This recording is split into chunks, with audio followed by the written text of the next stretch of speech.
Okay, time for a new video. So, as you saw by the title of today's video, and it says the individuation process for every individual person is so utterly unique. And it is. It's like I have been communicating to you now for years, decades really, that you can't just do copy and paste. It won't work because your intuition, because that's what leads the way. Intuition leads the way, not your head. It's the heart that leads the way. It needs to lead the way. And intuition is always unique, always fresh. You can't just look over your shoulder to someone else's work. That's why Jung complained so many times about his work being copied, and people were trying to achieve the same results, and it didn't work. You know, creative imagination is fine, but what you really need is creative intuition to lead the way. That's the way it works. It's like poetry. When you're writing poetry, you can't just copy and paste someone else's poetry. It has to come from you. It grows organically from within you, yeah? So I'll read you a few things that I posted recently on my social media on Facebook from Peter Kingsley's Katafulke. Some of his quotes, my own thoughts about it, and the bits and pieces that I found important regarding this. And as always, I will add more things to it as I go along, yeah? So the title of this post is, like I said, the title of our video. The individuation process for every individual person is so utterly unique. And this is my comments regarding this. Yes, indeed, the individuation process in a quest for the recovery of the soul, recovery of your own divine part, divinity, cannot be copy and paste, as I have been at pains to show for decades. It is a spontaneous process, organic, growing from within you, and your job is not to look over your shoulder or someone else's in a journey, but follow the invisible trace, your intuition, and its archetypal symbols back to its source deep within you. Why the archetypal symbols? Because the soul, you know, the spirit, the unconscious, has its own language, and it speaks in archetypes, if you like, or mythology. That's what archetypes are. I mean, Jung points out that the archetypes are, you know, mother, father, child, anima, animus, and the self. That's probably the core of his archetypes. But the archetypes that I'm talking about are the ones that you find in mythology, the signposts, the road signs, if you like, on the way back to the center within you, deep within you. And these things come from there, so they speak back to it, to that deep, deep center within you. So for instance, you will have such archetypes, such symbols as the tree of life. You're going to have water, fresh water especially, is a very important symbol in that it's archetypal in us. That is to say, it has been for thousands of years, hundreds of thousands of years, from the beginning of the humanity, if you like. Water is regarded as a threshold through which we enter, and we enter into this world of the ancestors, world of the spirit, and return. You know, I was watching a documentary not so long ago where the British were uncovering some archaeological sites, and they found that the Roman temple was built next to a stream in England. And one of the archaeologists said that the reason that the temples were built there, usually they were built on a site of a previous British pagan temple, is because people believe, like it's still within us, within our psyche, that to enter the underworld, the world of the ancestors, you enter into the water. And that's how you come out.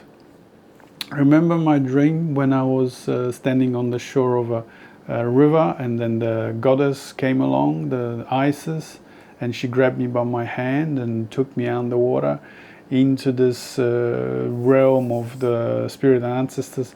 And it was through there, inside this river, inside this fresh water, was a huge wheel, huge vortex wheel of equal parts black and white, and she guided me, she pulled me behind her through the center to the other side. So that's how you enter. So you have these archetypes. You have the tree, the water, you have, for instance, animals, so sacred animals. Bird is very important. You use these symbols. These are symbols of how you enter that dimension deep within you. You use these symbols to enter to that dimension. So you will look, excuse me, for instance, I would just go to Wikipedia and look up Axis Mundi, the cosmic axis, and you start to have all these symbols. So you have the tree, you have the water, you have birds, you have a well, you have a spring, you have lake, you have sacred grove, you got the sacred mountain. There's another. They are all symbols of this threshold between the living and the dead, between us and the spirit. Yeah. So that's important, and that's how you enter inside. You enter by becoming whole, or becoming the two at the threshold. You see, it's like a mystic door, a crack in the dimensions, and that's how you enter. You have the conversation, you have the relationship, or incoming, or the flow of information between you and the world of the dead, the world of the spirit, world of the soul. Yeah.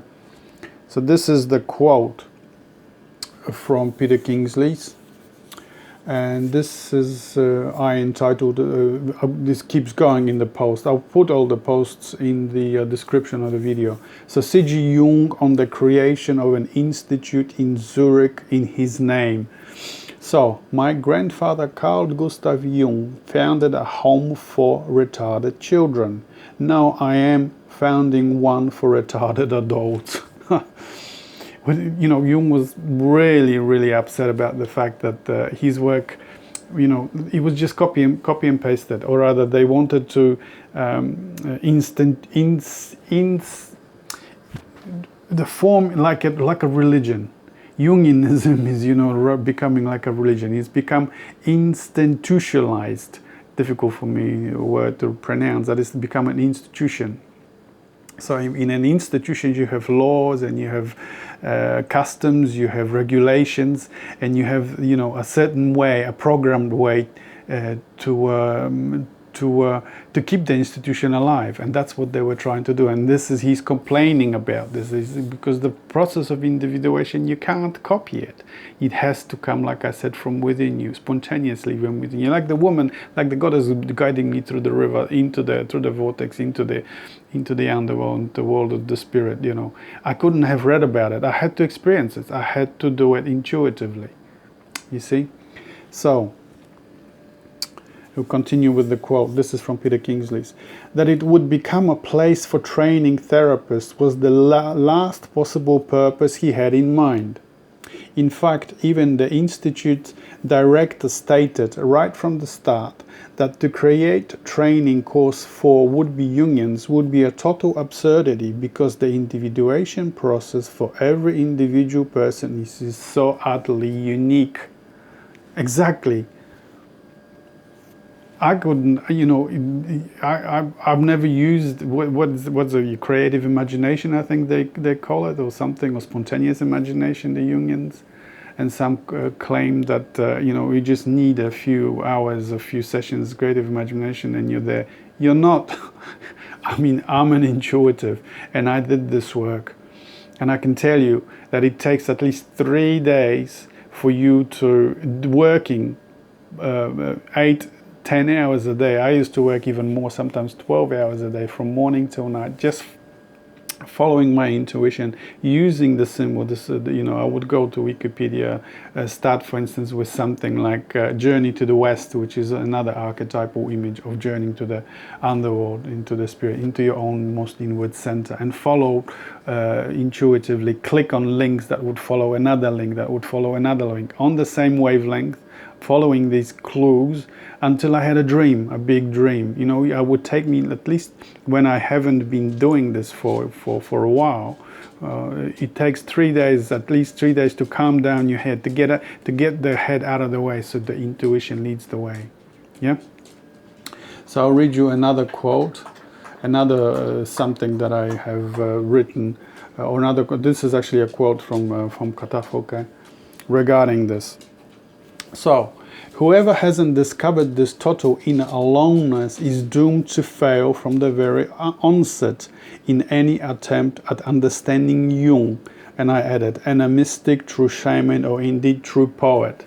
You won't understand someone who is talking about this if you're not alone. But I will explain what I mean by alone. It's not just aloneness that you're alone, by yourself in the house or something like that, or Jung's work, because only the alone can understand the alone. Monos pros monon.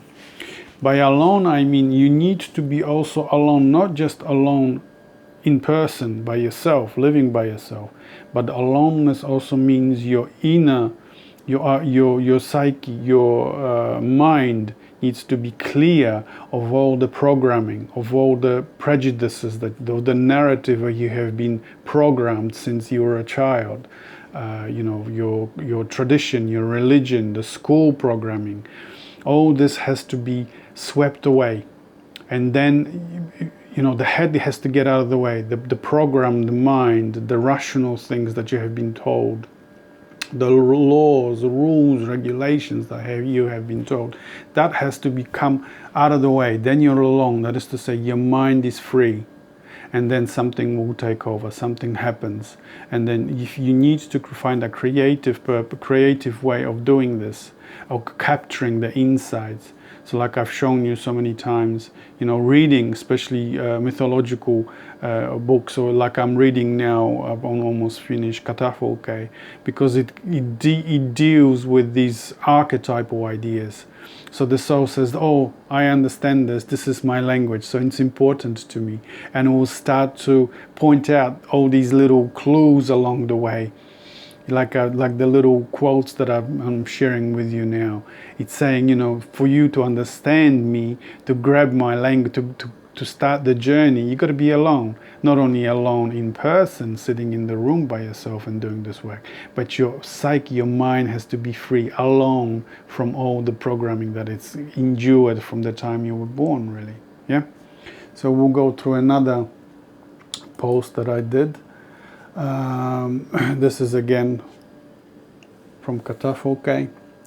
To be individuated, as Jung understood, is to become a single distant star, is to have to learn how to live far out in the coldest and most solitary spaces, beyond even the experience of death. And so you understand now what aloneness means, yeah?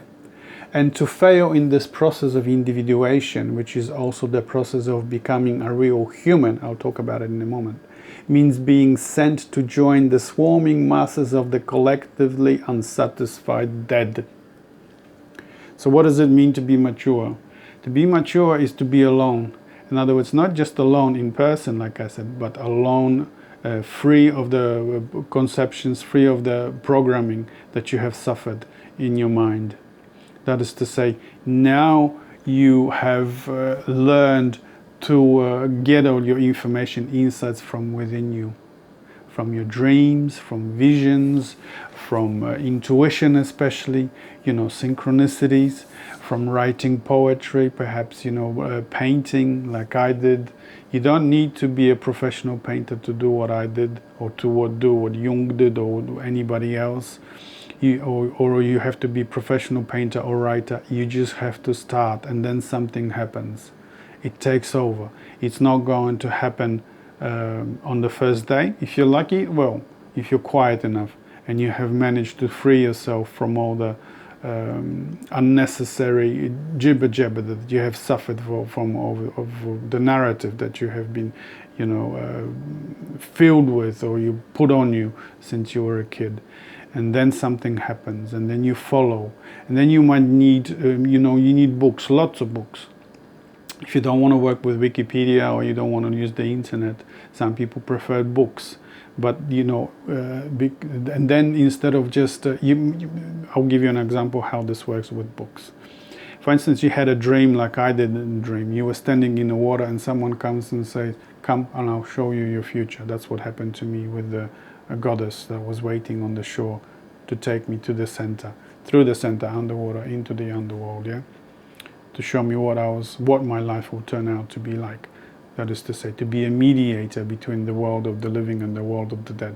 This dimension and the spirit dimension, the dimension of the soul, for the community, not just for myself, but for the community and for the spirit, for the world of the dead. So with the books, you need books on mythology, especially mythology. You can use Campbell's, you can use Jung. I also have in my collection Anne Baring, and I have Tom Chetwynd. And for instance, you had a dream water or fresh water. You're standing under fresh water. You're looking perhaps into a lake, and you're swimming in it.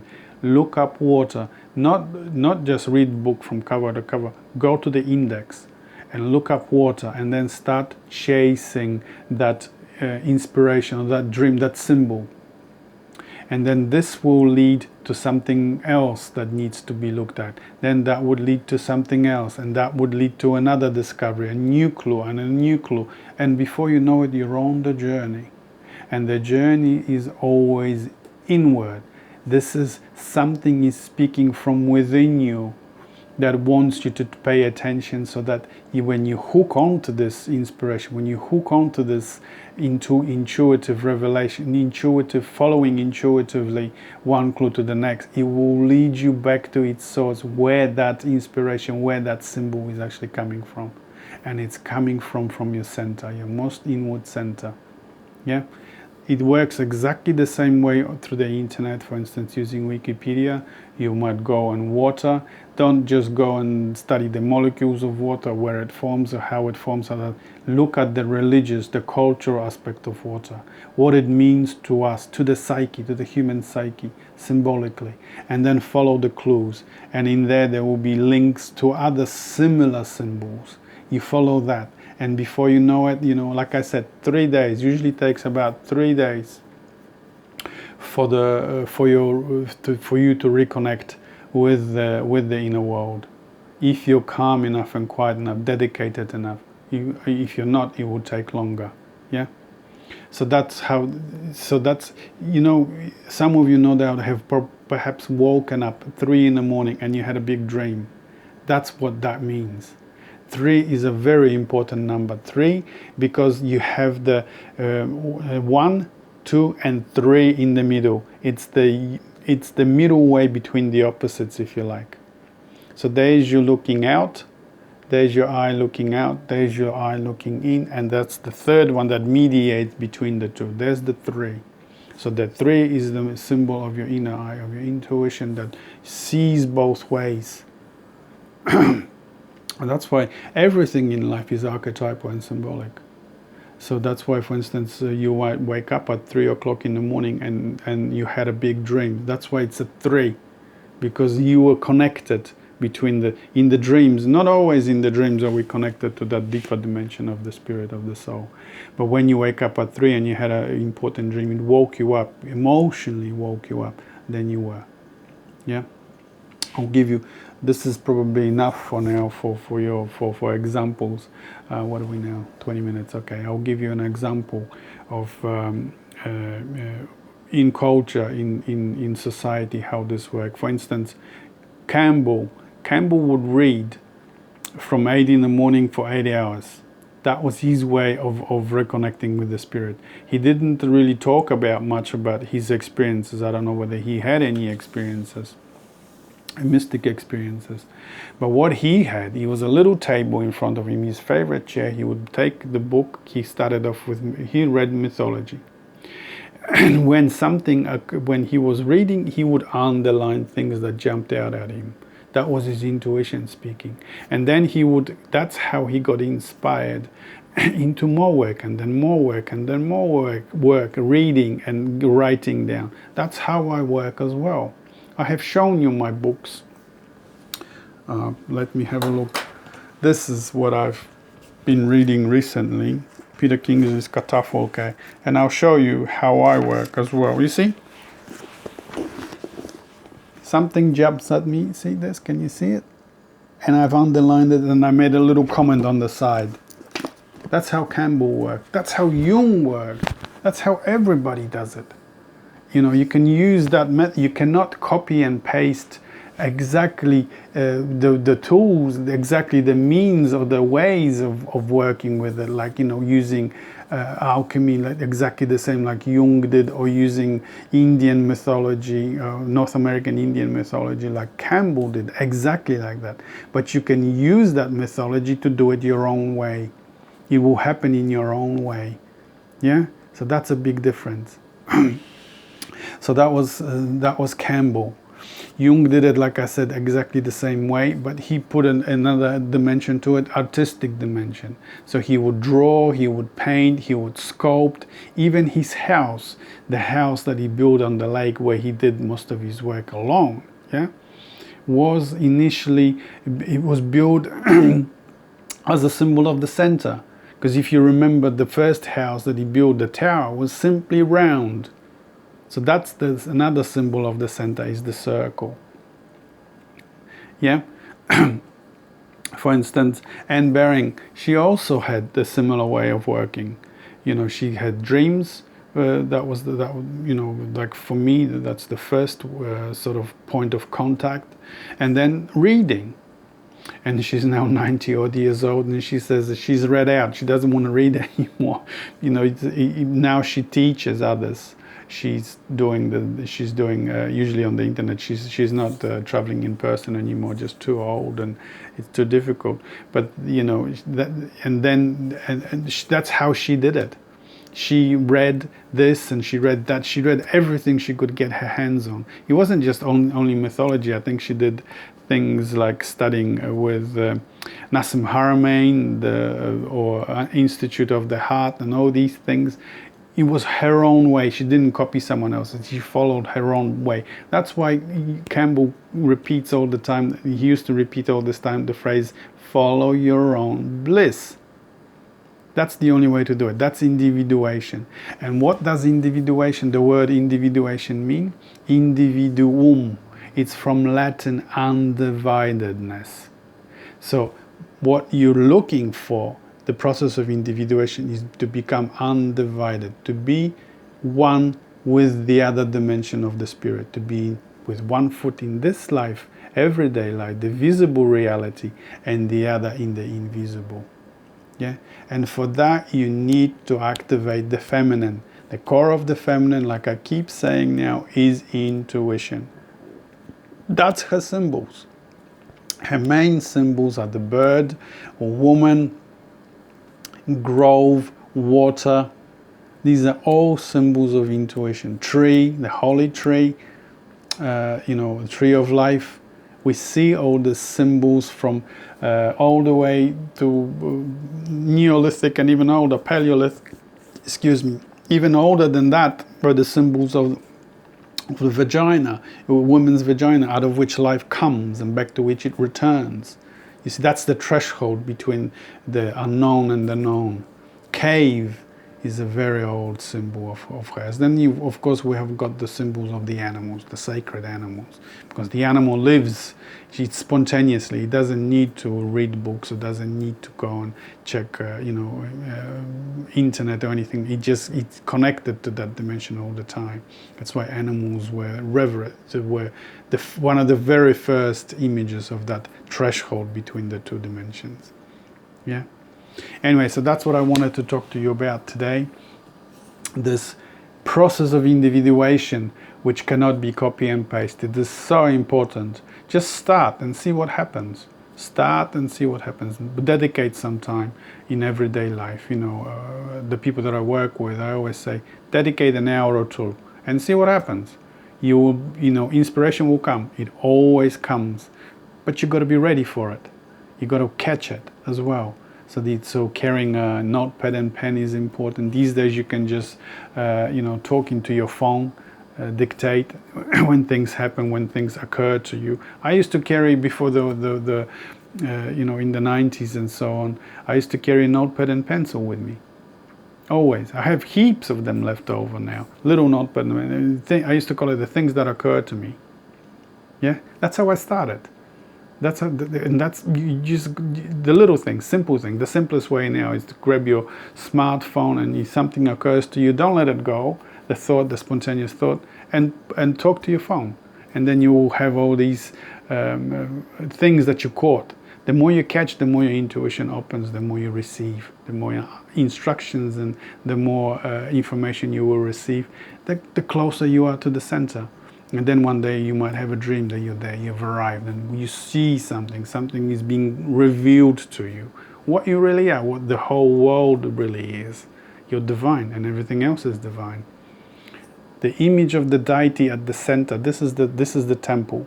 This is the inner temple. And then I might talk about the chakras one day. This is the sixth chakra, and this is the seventh. Yeah. So this is where you prostrate still before a deity, but here you are the deity. You are one with God. You are the God, and so is everything else. You're interconnected to everything else. Yeah. You're one with the whole of life. Not just with other humans. The other humans are you, a unique reflection of you. All the animals, all the nature, the planet Earth. Our universe is a whole reflection of you, a unique reflection of you. There's no gap. Yeah. All right. So that's enough for today, and I'll see you on the next one. Bye.